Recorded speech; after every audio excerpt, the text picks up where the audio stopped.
That's some real stuff, homie. Welcome in, welcome in. Let's get started. Mr. Richard here, and we are live and direct. Coming in live all over the US. We live on Facebook, both Facebook pages. I have two Instagram pages, but one Instagram page you'll never know it even exists. Then I have an Instagram, a TikTok page, and I have a Twitch page, and I have a Twitter page.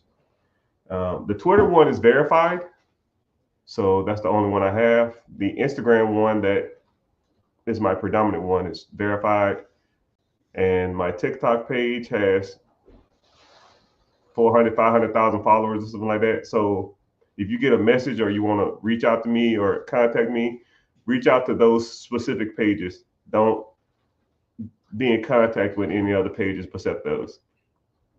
And if you ever message me and you say something like, take a picture holding up some fingers, sitting crisscross applesauce or something like that. If you really want to, I will. But more than likely, I will not.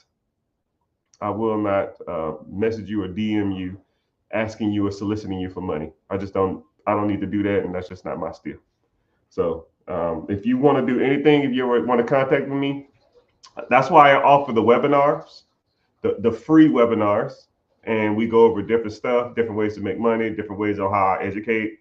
We go over different ways on how to invest, different ways to fix your credit, different ways to get business funding, and those type of things. You're live and you're talking to me directly, and those things are easier for me to navigate. And you really can't kind of fake that stuff. You know what I mean? So, but yeah, that's what I'm doing. So we're gonna do some quick Q&A. So whatever questions y'all got, we go ahead and get to some of them, and we kind of go from there. Somebody asked about how to buy businesses. Before we get started on questions, I'm streaming live on YouTube, Facebook, Twitch, Twitter, Instagram, and TikTok. If you watch this or you have any questions, ask me on YouTube.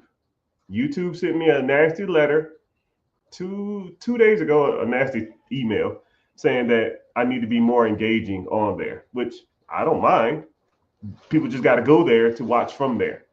So you can either click the link above, and then you'll see my name and my free webinar if you want to come to that, and then you see all the social media platforms. Or just go to YouTube and search "The Rich Get Richard," and you can kind of see me from there. So it's just easier for me to, I'll guide or help anybody on here. I just get compensated from social media on YouTube. Twitch don't pay me nothing. Facebook damn near pays me pennies, and uh, TikTok gives me a little bit, but my money on TikTok is very minimal, right? If you want to talk about some numbers, I'll even break some down. YouTube probably pays me $500 to $1,000 a month, which is not a lot of money. On a good month, it's about $1,000. Instagram probably pays me $100 a month, which is not a lot. I haven't seen a Facebook check yet. Twitter, nope. Twitch, no. TikTok is it's hit or miss. Some months on TikTok, I can make a couple $1,000, and some months on TikTok, I feel like I make $20. It's just so weird. So I'll probably average it about $500 a month on TikTok. So TikTok is cool, but I know YouTube AdSense will always make me money. So I always believe in transparency on all levels. So yeah, give me that money. Sure, I don't care. I'm gonna tell you something that's crazy, and I'm not bragging or nothing, but sometimes I get money, and it's more annoying to try to cash. I'll give you a great example right now. Here's a check right here for like $50. $50. Okay.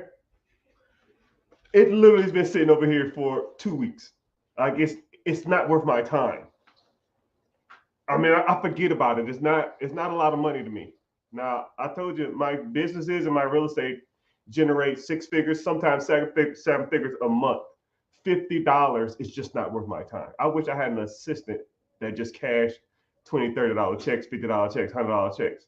And also too, my deposits for all my social media honestly goes to my spouse's PayPal account.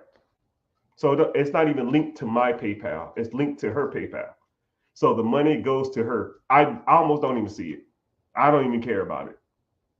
Or sometimes they're just sitting in the PayPal account for months, and it'll be like, I'll look at the PayPal account and it'll be like, oh wow, we have, I don't know, 10 grand, 15 grand in there. I'm like, where? And I'll just go back and oh man, that's from YouTube and TikTok and Instagram or something like that, just paying out over months. And I was like, oh shit, my bad. It is what it is. Now, if it's up to that, like 10, 15 grand, okay, cool, I'll deposit it. But that couple $100 a month or something, it's not, I don't know. I don't even think about it like that. But those are good problems to have, though, It is what it is. I'll cash it for you, man. Here, if you was here, I'll give it to you.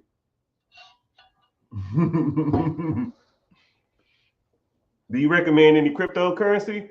I don't. Okay, so I'm gonna give you a caveat or a warning. So I don't do crypto.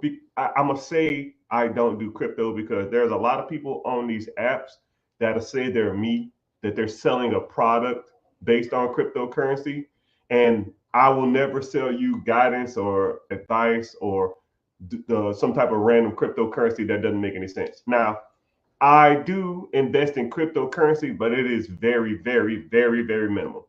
I do the basics, the Bitcoin, Ethereum, Cardano, Bitcoin, Ethereum, Cardano, XRP/Ripple. I got a little Dogecoin that I had for years, but I bought all my Bitcoin. I was buying Bitcoins when Bitcoin was at $500 a coin. I remember spending. I bought 5 Bitcoin when it was $500. I spent $2,500 on it. I don't even know where it is at now. I don't even care, right? And one day when I go to sell it, I'll sell it. If not, oh well. I'll probably give it to my kids when I pass away. That lets you know how little I care about it.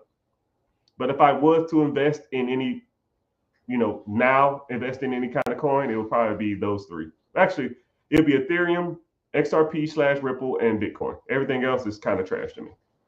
I don't try to like call shots, puts, stop losses, day trade on coins. I don't try to do any of that stuff. It's just not my thing. I'm not into it. I mean, I can appreciate how people can make money from it, but it's just not my thing. You know what I mean?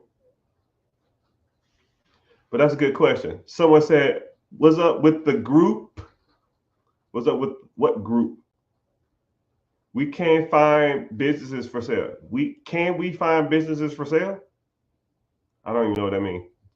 Yeah, you can find businesses for sale. I don't know. In this group, I don't know what that means. That's a weird question how you ask.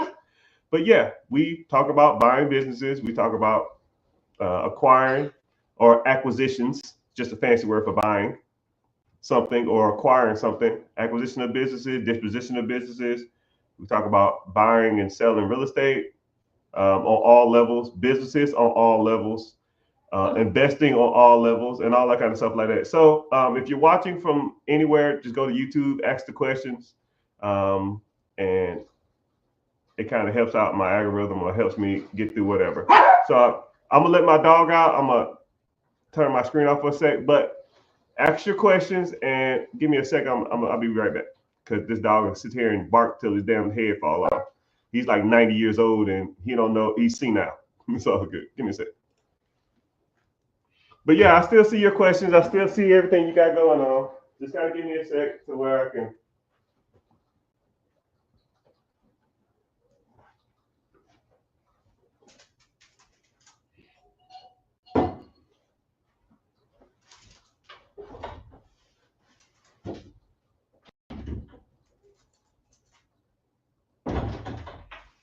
Oh.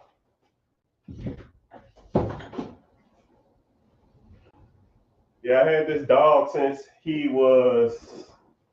had this dog since 2006. This dog's literally almost 19, about 18 years old. I don't even know what that is in dog years. That thing is old, but he barely can hear, and he just goes to doors and bark, and we just let him in or out. So,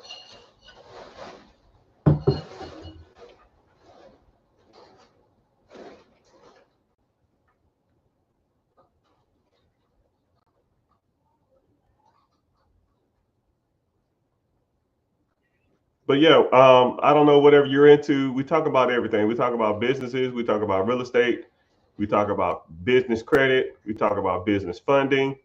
Any misconceptions that you either thought about or didn't understand about that process, we'll talk about it. Someone says, how do you buy a business with low capital? Good question. So you can do a lot of things. So there's pretty much three ways you're gonna have to buy a business. One is credit, one is cash, and one is sweat equity. You're not gonna find a business or a piece of real estate. You're not gonna find anything. Take a random object of yours, right? So let's take your cell phone. I don't know what your cell phone costs. Let's say $1,000.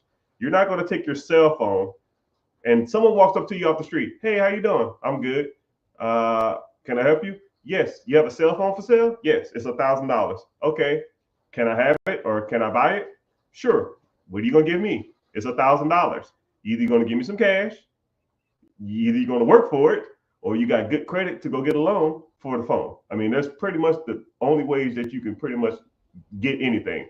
Would you just give somebody your cell phone without putting any money down, without having any skin in the game, without having any capital gain, or any of that stuff, right? There are situations, though. There are situations where you can buy stuff and have nothing in the deal, but 99% of the time, you're going to have to bring something to the table. But those things can be acquired just like anything else. Money can be borrowed from the bank. Credit comes from creditors or your personal credit, and equity or equity stake can come from working in the business or exchanging your time for some type of equity or changing your time for money in the business. So some of those things you can learn, some of those things that you can figure out, which if you don't know, I can help you teach it. Just like someone says, low capital. Now, I always show these, right? So here's me right here going to the bank and raising $25,000. Richard, 25,000. Wow. Richard, 25,000. Wow. So if you had little capital, use the bank's money or use somebody else's money. There's not a shortage of money. There's almost a shortage of opportunity. And I want y'all to think about that. If there was an opportunity out there and it was a lot of money to be made, people will give you money for that. But the opportunities are not as prevalent as a lot of people think. But the access to capital is. They're printing off billions of dollars a day, people. Billions of dollars. There's not going to ever be a time in your lifetime where there will not be access to capital on any level. But the access to opportunity is. Now, I'll even give you a great analogy, right? So I'm going to use somebody in here as an example. Like if y'all want to comment y'all car and the value of it, no matter what the car is, no matter what the value is, I just need anybody's car on here, right? Just anybody in here comment their car and how much it's worth. I just need one example, right? So we got, a few people on YouTube. We got a few people on Instagram. We got a lot of people on TikTok. So can anybody just comment their car, the year, make, and model if you want, and how much it's worth? I don't give a shit how much it's worth. I'm just trying to prove a point, right? So whenever okay, someone said a 2006 Honda Civic, $5,000. Cool. Someone else said a 2024 Ram 3500, $45K. Right? I'll use that one because it's a little easier to explain. So let's say the 2024 Dodge Ram, damn, $40,000, I'll say $45,000 just to make this easier, right? So he has a Dodge Ram 2024, $4,500, $45,000, wow, right? His vehicle is worth $45,000 every day of the week. So here you go. Here's the difference between capital and opportunity, right? If you saw a 2024 Dodge Ram 3500 for $4,500, is that an opportunity? No, the guy just said that's what it's worth. It is what it is. It's just the number. Now, I'm flipping through Facebook and I see another 2024 Dodge Ram 3500 for $45,000. Okay, there's more opportunity, but is that a good opportunity? No. All right, so I'm flipping through. I see a news article or something in the paper. It says 2024 Dodge Ram for 3,500, $51,000. Well, that's not a deal. That's $6,000 overpriced. And then I see another one, 4,200. And it's a little better, but really not. I see another one for 4,500. That's about what they're going for. I see another one for 46,000. Yeah, that's about right. See another one for 45,000. Yeah, that's about right. I'm flipping through Facebook, and a 2024 Dodge Ram 3,500 is selling for $21,000. They're normally $40,000 to $50,000, but I just found one for $21,000. I call the guy up and I say, "Hey, there's what's going on with this truck? Hey man, I fell on hard times. I'm going to jail for 5 years. I gotta sell this car. I gotta report to prison tomorrow. I need $21,000 cash right now. You come get this truck." And I say, "Okay, cool. When you need it by?" "I need it by 6 p.m. tonight. And let's say it's 3 o'clock.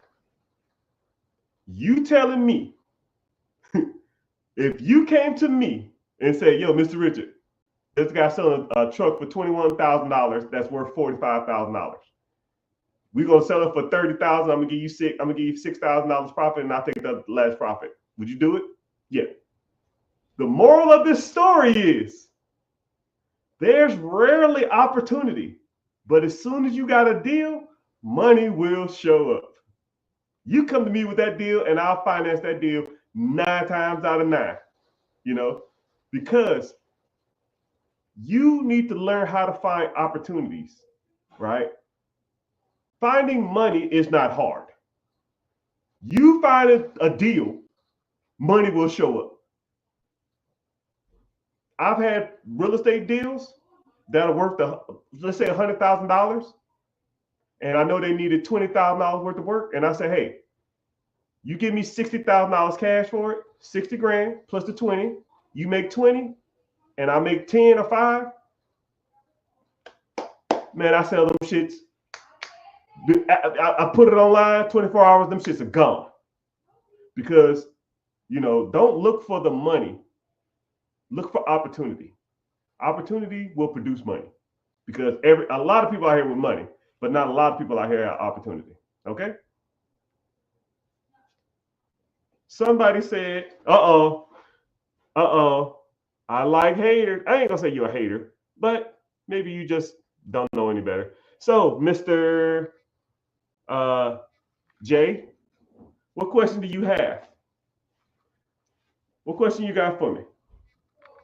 Someone said, "I never help anybody." Well, ask something that's worth helping. Ask the question. That's why I'm here. You can't get help for a question that you don't ask. I'm struggling with finances, but I don't ask the question to a financial expert. I mean, if you got questions, ask the question. Don't just sit there and look at me like I'm crazy and say, oh man, I didn't get nothing from this. That's why we're here. That's why you ask the questions.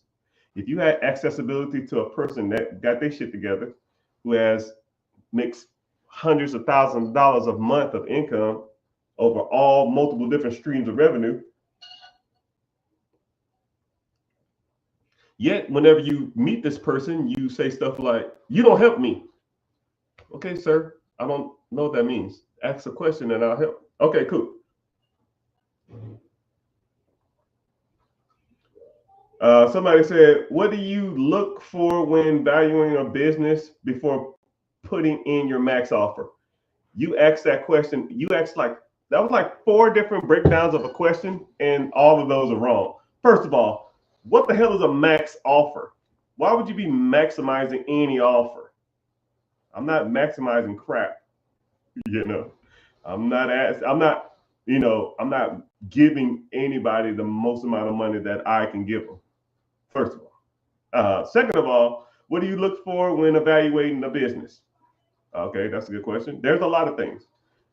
First of all, I'll even just get into this because I'm not going to go super deep dive because, things that I look for is I can go on down multiple rabbit holes, but I'll give you this one. And I'll give you the simplest one to kind of look out for. It's financial. Okay? If a business doesn't make money, everything else is almost irrelevant. Okay? If a business does not make money, everything else is almost irrelevant. I can fix 99% of problems with money. I can not fix a lot of problems when I'm broke. Think about that. Let's say you can start naming anything that's wrong with a business, right? Here you go. Here's a business, right? And I'm going to just start naming random problems. Inventory's wrong. Shitty accounting. Shitty managers. Crappy employee environment. Crappy employees. Crappy uniforms. Slippery floor. Hot as hell inside. Need a ventilation system. Need a new POS system, point of sale systems. Need poor management, poor website, poor marketing. Now, all of those problems can be fixed with money, right? Name one problem that a business, comically, 95% of all problems can be fixed with money. Now every problem I just named, fix it broke.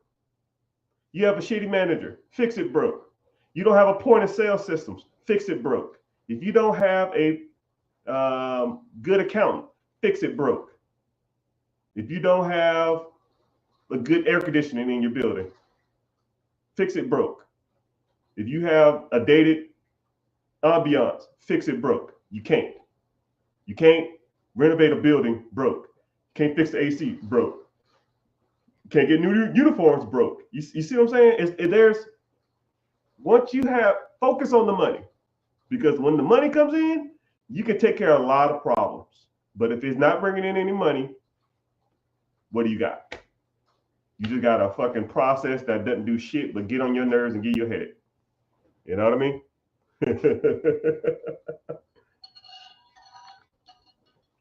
Currently saving $2,000 a month. God dang. Sir or ma'am, I'm gonna tell you something. $2,000 a month, if you're truly saving $2,000 a month, because I'll meet people that say stuff like, I'm saving $2,000 a month, but they're really not saving $2,000 a month. They have $2,000 of access every month, but they're not truly saving / or investing $2,000. First of all, you got to set a parameter and know the difference between saving and investing.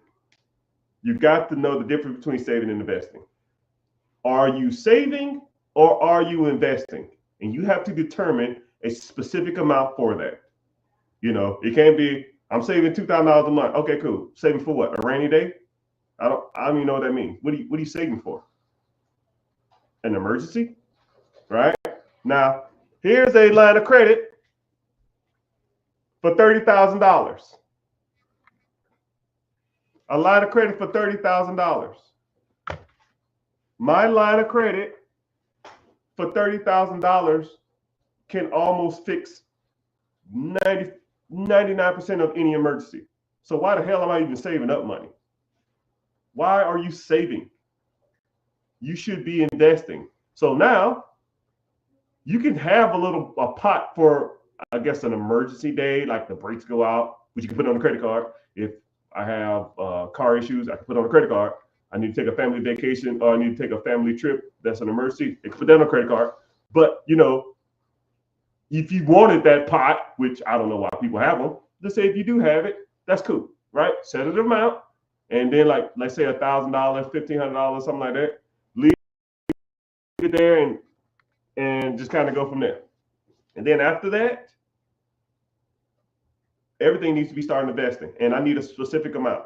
You say you make $2,000 a month. You got currently $2,000 a month in savings. Okay, cool. $1,000 need to go to investing every month, or $1,500 need to go to investing every month, or $700 need to go investing every month. It has to be a specific amount, because if you don't pick a specific amount and turn it on automatically, you'll never start investing, right? Or I'm gonna do $1,000 today, and I'm gonna do $200 next month. Nah, fuck that. Pick a specific amount every month. Every month. And then one day you start seeing that pot getting some decent numbers, and then you can go out and you can borrow against that money, or you can start buying businesses with that money, and or you can start buying real estate with that money, or you can leverage that money, go to the bank, leverage it, and then get more lines of credit and more money from the banks. Because the more money you have in investing, the more money you have in savings, the more money banks will loan you, because they're showing you, because they're seeing that. I'll even give you two examples, right? I'll give you a quick example. Let's say if me and you have a 700 credit score, right? And you have $500 in the bank, and I have $50,000 in the bank. Who do you think they're going to loan more money to? Both of our credits are great. Both of our credit profiles are great. Both of our credit history is good. All that kind of shit. You got 50,000. I got 50,000. You got $500. Who do you think they're going to loan more money to? You know what I mean? Think of it like that. And the more money you have in these accounts, the more relationship you have with banks, the more money they'll give you. I have relationships with banks that I'll probably never use again. But if I need them, I will go to them and say, hey, yo, I need some money, right? I'm trying to acquire a big ass portfolio of property. I'm trying to acquire a big ass, business acquisition. I need capital. And they will literally loan me the money.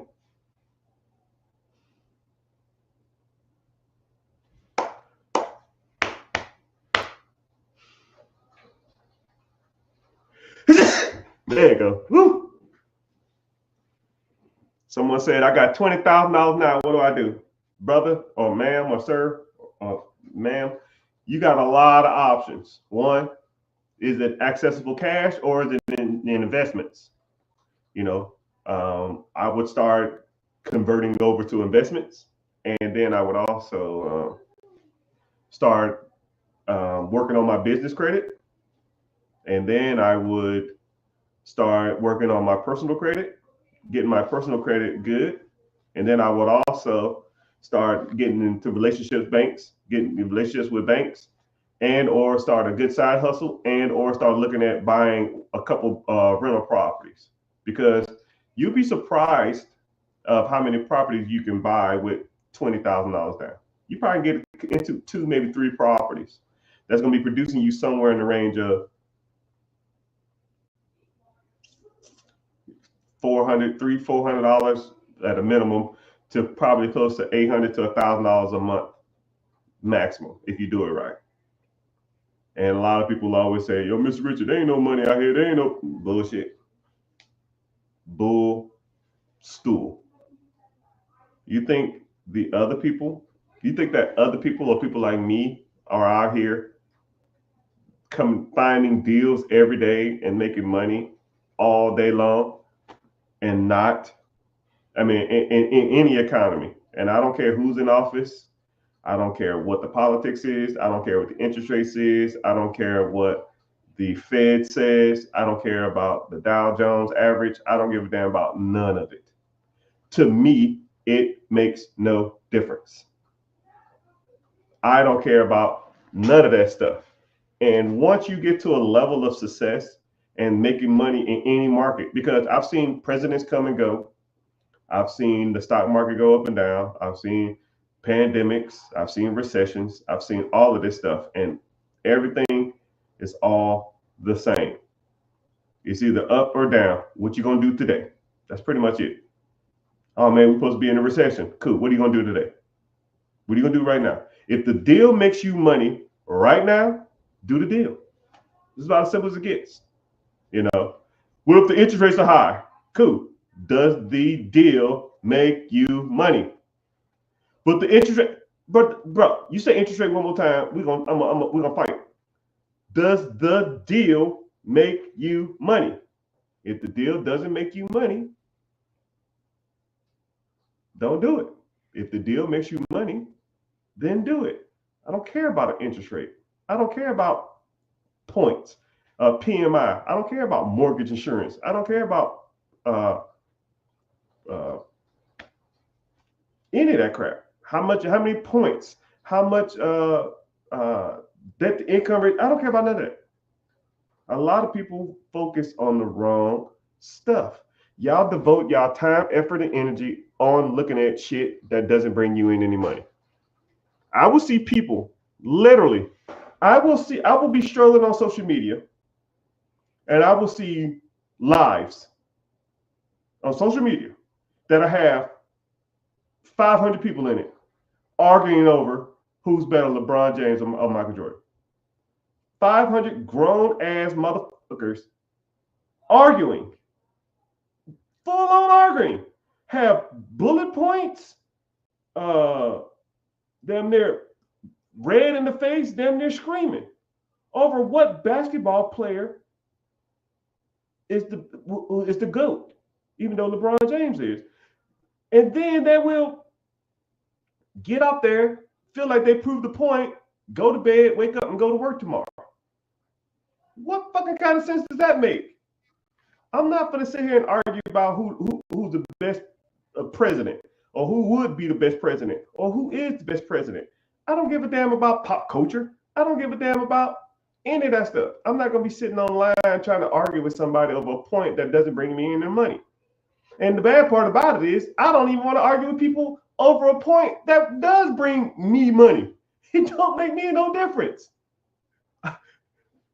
I'm wasting my time, right? We devote so much time, effort, and energy into shit that doesn't make money. And then the second level to that is we spend too much time on trying to save money a lot of times than to actually make money. And I'll even break this down for you. I went to Sam's Club or something. I don't remember. Costco. I don't know. I don't like Costco's, man. They kind of like the Walmart of the places. I'm more of a Sam's Club person, right? More uppity people and better products, but that's just me. Then heaven forbid I gotta run into them damn Costco guys. Ooh, man, this shit's annoying. But let's just say I was leaving Costco's or Sam, whatever the hell it was. I don't even remember. And I saw a line for people to get gas. And let's just say sake of an argument, let's say if gas was $3. So I'm like, why are people waiting in line? They say, oh, because gas here is cheaper. That's what my wife said. I said, people wait in line to save money on gas? And don't think I'm out of touch. I got a point. I'm not out of touch. I'm not crazy. I'm not insensitive. Hear me out. People wait in line at Costco. So I said, okay, cool. The gas here is $2.99. Let's keep driving and we're gonna pass a few gas stations on the way home. Let's see what the most expensive gas is, right? Driving down the street. I saw one for $3.09. I saw another one for 310. And you know that one gas station that no one goes to, but they got like good food or some shit? I saw that one. It was like 315. So, okay, cool. So let's do some simple math, right? I'm not the smartest person in the world. Not even close. So let's do this. Let's say I didn't wait 20 minutes in line to get the $2.99 gas. I just went straight and got the $3.15 gas. So that is 15 cents more per gallon. Okay? 15 cents per gallon more by not waiting 20 minutes to get some fucking gas. Let's say my car takes, the average car probably about 10, the average SUV is probably 20, the average mid-sized truck is probably 15 gallons. So I'll do 16 gallons, okay? So 16 gallons at 15 cents more is a whopping $2.40. You waited 20 minutes to save $2.40. So let's put that in the perspective of an hourly wage. $2.40, you waited 20 minutes. There's 20 minutes in an hour. So 240, 240, 240. That is $7.20 an hour. Your time is worth $7.20. Stop me when I'm lying, people. I'm not trying to be insensitive and I'm not trying to be a butthole. Now, let's take that 20 minutes you saved, and instead of you spending 20 minutes in line to get Costco gas or Sam gas, you go straight to the damn expensive store with nobody in line, you get your gas and you go home. You spend that 20 minutes to make however much money you save. Let's say you spend that hour, and your whole hour, all you got to do is make 20 bucks, 30 bucks, $50. All you got to do. You sit on the phone or you sit on the computer and you try to make money. You sell a product, you sell a service, you sell a need. You try to find something, a free cycle, meaning you go to Facebook, search something for free, go pick it up, clean it up, put it right back on Facebook and sell it. You spend 10 minutes of surfing, you'll find something that's worth getting. You spend another 15 minutes going to pick it up, cleaning it up, and bringing it back home, right? That's 25 minutes. You put it right back on Facebook Marketplace, $100 with $25 delivery fee. It's going to be cool. I want you to deliver it to me. Cool. They're going to bring it over. You take that to them. You deliver it. They charge you $120. They pay you $120. You go home. You spend 40 minutes making $120 online. But you spend 20 minutes in Costco line to save $2.40. Stop me when I'm lying or make it make sense. I don't get it, people. I don't get it. So not only are you, first thing, you spending your time and money, and you spending your efforts and energy debating and arguing about the wrong shit. And then the extra time you do get, you're trying to save money when you should be trying to make more money. You know, my spouse or anybody in my family will talk to me and they'll say, yo, Mr. Rich, we got to go do this. We got to do that. I say, yo, I ain't got time. Because that means that time I'm losing is not worth the amount of time that I would be spending making money doing something else. It's not worth my time.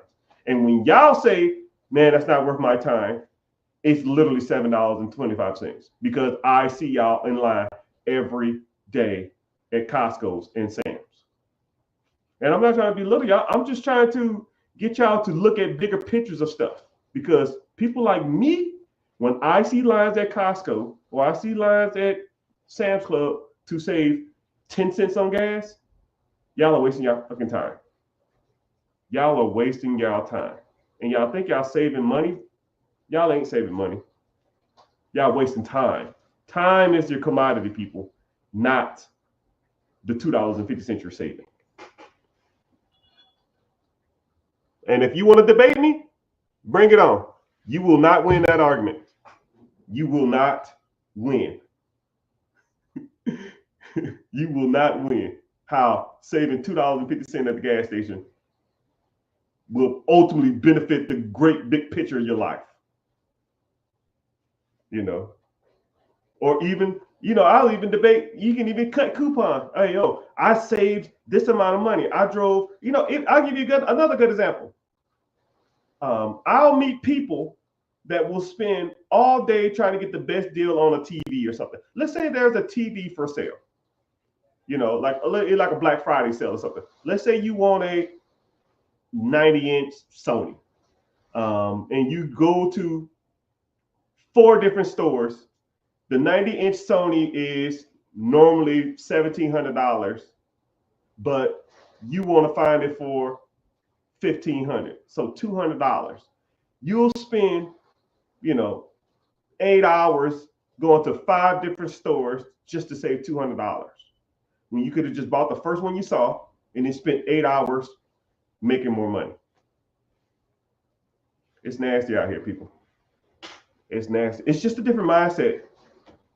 It's just a different mindset. Spend your time making more money. And then the things that you try to buy or try to save money on will be insignificant. It's almost irrelevant. I don't even look at gas prices no more. I don't look at grocery bills. I don't look at how much concert tickets cost. If Snoop Dogg's in town, I'm going to Snoop Dogg. If Beyonce's in town and I want to see Beyonce, I'm going to see Beyonce, right? And then I'm saying, yo, she had a meet and greet. Or, hey, I want to meet her. How much it costs? Just like there's a concert coming up to meet the stars. I think it's like $4,000 a piece. I'm taking the whole family. That's 20 grand to meet A-list celebrities. I don't even care how much it costs. I don't care, right? Some people worry about prices. I don't. But you need to start thinking like that. And I'm not trying to be insensitive or a butthole. It's just you got to start thinking about big pictures, man. How can you make more money? Because people who make a lot of money do not think about prices like that. I went to a restaurant the other day. I tipped the waiter $250 for a $60 bill because she was super nice. I don't care. I don't care. No sweat off my back. I make $200 a minute. Damn near, man.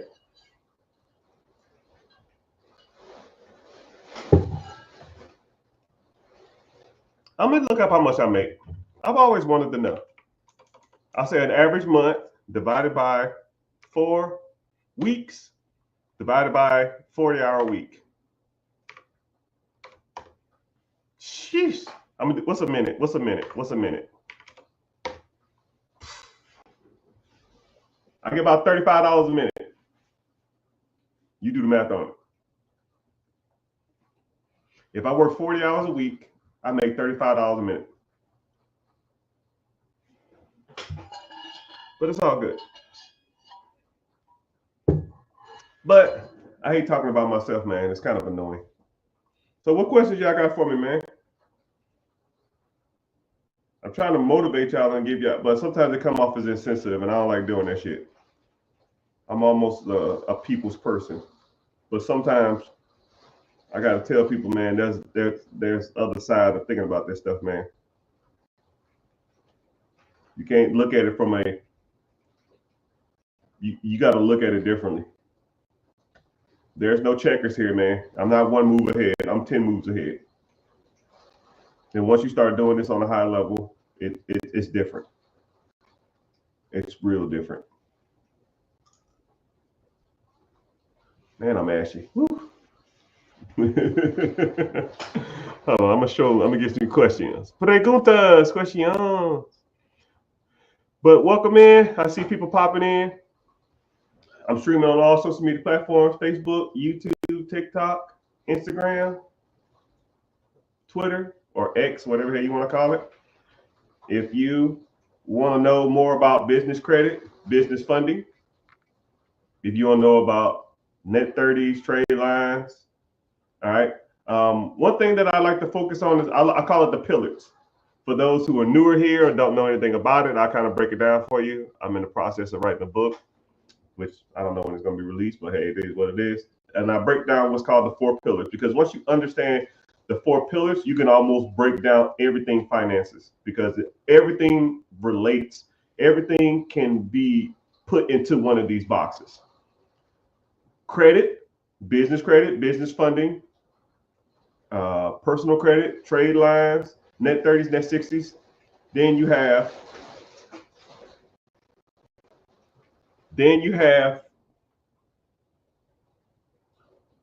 investing, stocks, bonds, mutual funds, ETFs, 401ks, IRAs, TSPs, all of it. Then we talk about real estate, buying, holding, Burr method, fix and flips, wholesaling, syndication, bird dogging, lease option, Section 8, all different levels. Then you talk about business acquisition or owning stuff that makes you money. Airbnb, storage units, vending machines, small mom and pop shops, absentee businesses, semi-absentee, owner operator. I mean, we can go into full deep dive on a lot of that stuff. And once you kind of break down all those things, everything money will generally fall into those four pillars. Nothing is above the pillars and nothing is excluded from the pillars.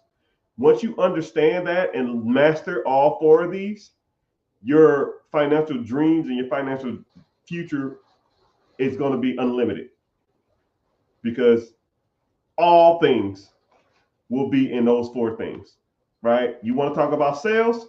That's in business ownership. You want to talk about real estate? That's in the real estate section. You want to talk about Turo? That's in the ownership section. You want to work on business credit or go and raise capital? That's the business credit section, making yourself more creditable.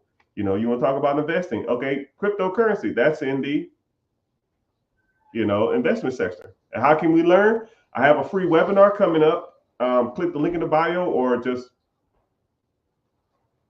go to richard.com or just go to my Instagram page and click the link. It's called Be Your Own Boss. It's Wednesday, 9 p.m. EST. Be there, be square, and it's free too. So somebody asked, how can they learn? Kind of broke it down. Just come to the free class, and I'll be there, and we can talk about different avenues on how to invest and stuff like that. And we kind of can go from there. What is the furthest way you will buy a rental property home from your hometown? Shit. Yes. I will own one thing about real estate, I will own a home anywhere in the world. If you have systems, teams, and the infrastructure in place, you can own a property anywhere. If you got a good property manager and a good tenant, anywhere in the world. I'm almost in the process. I'm looking at a home in Europe. That one of my dreams, right? We all have dreams, right? Even though some people have smaller dreams, some people have bigger dreams. I want a French chateau that I pull up on like the cobblestones. You pull around and have like a fountain in the middle. You pull up and it's like a French castle or a French chateau with like 20,000 square feet, moss on the walls. And I want to go and like renovate it myself. That's an experience that I want to live. And I'm really this close. I saw one that I really liked, but just didn't pull the trigger. It's happening. I just don't know when. That's one of my goals is to own something like that overseas. But do I want to live overseas, or do I want to just rent it out as like an Airbnb or something like that, or just rent it out for short-term rentals and stuff like that, and then just travel over there and like live in it every so often. But yeah, that's where I'm at. But as far as continental United States, the lower 48, or even Alaska, or even Hawaii, I would own it in the United States of America. Yes, any state. But there are some states that are more renter friendly than others. It just depends on what you want to invest in. I would look in those states, but there are a lot of renter friendly states. I would always gravitate towards renter friendly states versus a non-renter friendly state. So, for example, say if you were in California, somebody in California can rent out your place, get in there, and claim squatter rights. And you damn near got to have an act of God to get them out of your place. You know what I mean? But there are techniques to get people out. I'm not going to break any of them down now, but there are techniques to get people out your property. But they can literally sit in your property for 6 months. And if you're in Texas and these people are sitting in your damn property and you can't do nothing about it, that ain't the type of problem that I want to have. But there are renter-friendly states that, they in your property and you want to kick their ass out, you got 2 weeks and they're gone, right? The state comes and knocks on their door and they kick their ass out of there, like those type of states. Like Texas is a renter-friendly state or a landlord-friendly state. So you rent a house in Texas and they don't want to get out, you call the sheriff and they come kick their ass out, But, and also too, whenever it comes to Texas, I can give you this kind of tidbit. Texas is like a homestead state, so they like people to invest within the state. So if you're in Texas, invest in Texas. But if you're not in Texas, I wouldn't invest in Texas. They make you pay homestead tax and stuff like that. That stuff sucks. But there's tons of states that are great to invest in. North Carolina is another one that's good to invest in. Now, I can go in here all day talking about different states, but I'm not going to do that. Thanks for teaching everything, brother, sister. I don't know who you are, but appreciate you being here. If you want to learn more, come to the free class. Someone said Michigan is a renter-friendly state. Is Michigan? I think so off the top of my head, though. I would have to look it up. But a lot of the stuff you can look up. You know what I mean? And it depends on what part of Michigan, too. Right? Like, I ain't trying to rent in Flint. Right? Flint ain't it. At least that's my opinion. Flint is not it. How you doing, sir? And ma'am, I see you. Appreciate you being here. Someone said I got a new sales job, but it has to do with selling a motion nonprofit. What the hell does that mean? I just got a sales job, but it has to do with selling emotions nonprofit. I don't know what that means. Selling emotion? But I will. Thanks. No, thank you, man. Do you like the book Rich Dad Poor Dad? Yeah, Rich Dad Poor Dad is the GOAT. Rich Dad Poor Dad is the best financial book ever written. And a lot of people think it's overrated. Regardless if it's overrated or not, it is the standard. It is the Michael Jackson. It is the LeBron James. It is the Tom Brady. It is whatever. Every financial book will always be compared to Rich Dad Poor Dad for the rest of my life and probably the rest of yours. So if you haven't read, if you want to read any one book, Rich Dad Poor Dad, and if you don't want to buy it, just go to YouTube and get the audiobook and listen to it on the way to work and put it on like 1.25 speed, so it kind of listens to it fast. If some of them are like 3 hours, some of them are like 6 hours, some of them like you can get the condensed version in an hour and a half. Good day. So it depends. Yeah. You really ain't got no excuses not to read or get your literature up, because there's a lot of opportunity out here. There's a lot of things out here that's teaching people how to do some of this stuff, and I think you should be capitalizing on it. Right? Don't just take Mr. Richard word on it. Right? I'm good, but I ain't the know all be all. You know, even I don't know everything, and you should get different perspectives too, because there's a lot of different ways to do. There's more than one way to skin a cat, right? I can skin a lot of cats, but there's other ways to do that. Besides me. Would you start buying a business or rental property in this economy? Yes. It really depends on your comfort level. It really depends on what you want to get into. I kind of break these down. I don't know if you're newer here. I have a free class coming up Wednesday, 9 p.m. EST, and it breaks down what is better. You can, okay, so I'll even put both of those in both of my hands, right? There's a business for sale, and then there's real estate for sale. The real estate is going to take less money down, um, and then you'll get cash flow from the renters, and then you'll get appreciation, you'll get mortgage pay down, you get tax benefits, and then you get appreciation over time.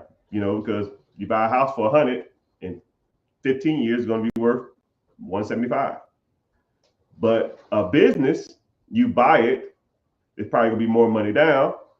It's gonna be more credit requirements. Sometimes it requires more hands-on. With real estate, you don't really got to be there. A property manager will do everything for you.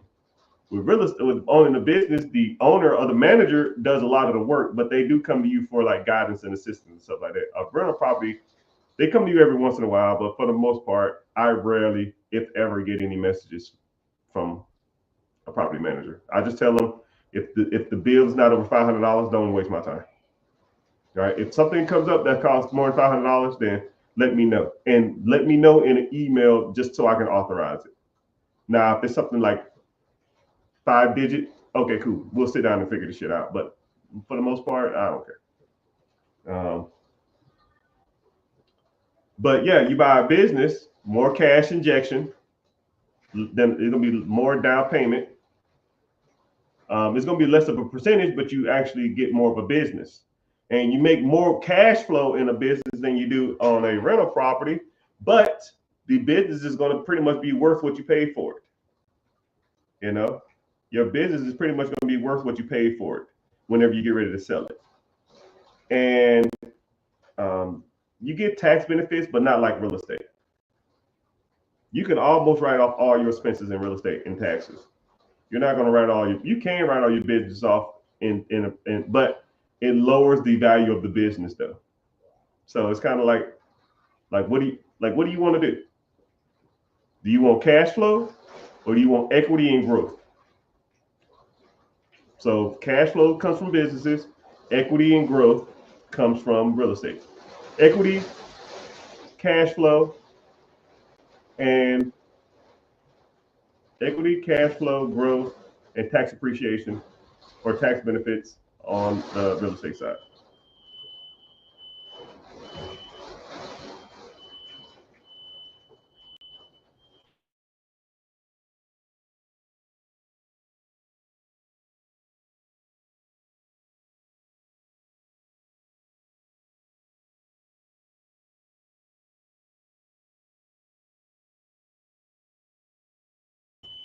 Yeah, thank you.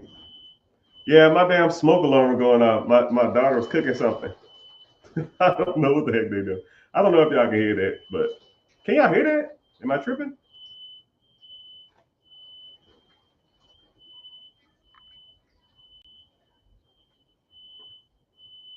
GG.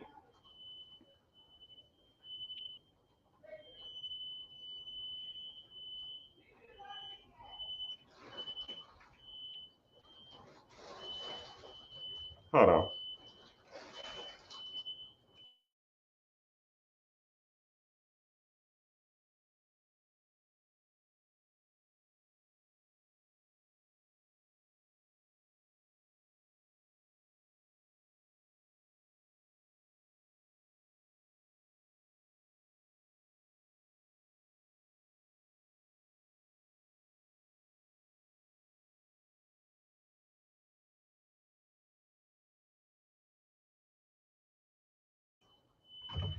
Yeah, I don't know what they're doing in there. It's all good.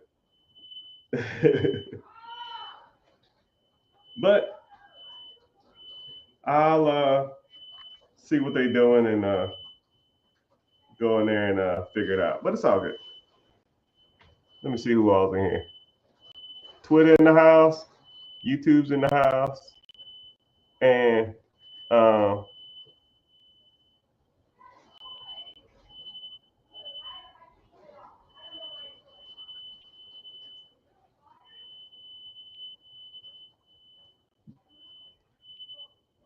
but yeah, I'll go ahead and wrap it up.